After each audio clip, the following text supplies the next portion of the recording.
বাবা, তুই মন দিয়ে পড়াশোনা কর, তোকে অনেক বড় হতে হবে, অনেক ভালো চাকরি করতে হবে, তাহলে তোকে সবাই ভালোবাসবে, দেখবি তুই। আমার আর পড়তে ভালো লাগছে না বাবা, না তোমার মতো আমি কৃষক হতে চাই।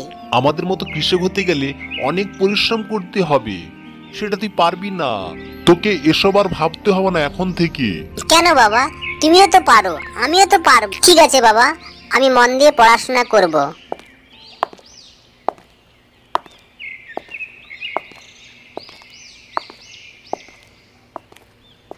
বসুন, দেখি আপনার ফাইলটা, আপনার ফাইলে কি কি আছে আমি একটু দেখে নিই ভালো করে।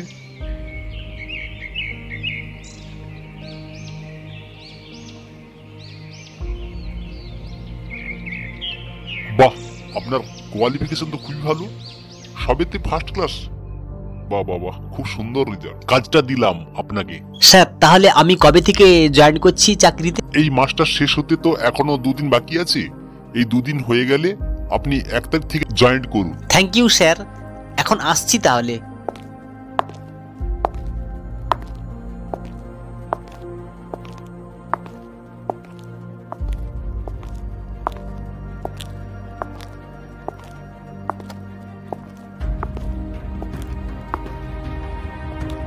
হ্যালো বাবা, আমি চাকরি পেয়ে গেছি, তোমাদের আর কোনো চিন্তা নেই, আমি তোমাদেরকে নিয়ে আসতে যাব। হ্যাঁ বাবা, সবই তোমারই জন্য, তুমি যদি না বলতে তাহলে কিন্তু আমি এই জায়গায় পৌঁছতে পারতাম না বাবা। ঠিক আছে বাবা, তোমরা রেডি থাকো।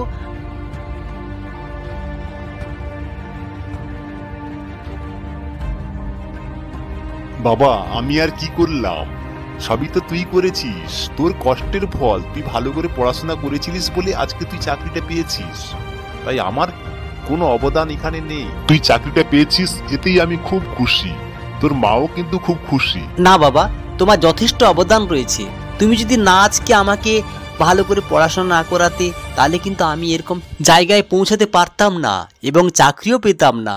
সত্যি তোমরা আমার মাথার ছায়া।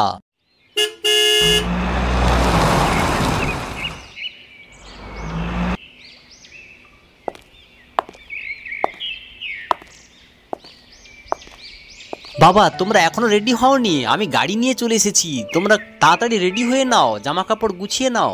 কি হলো, আর দাঁড়িয়ে থেকো না, চলো তাড়াতাড়ি।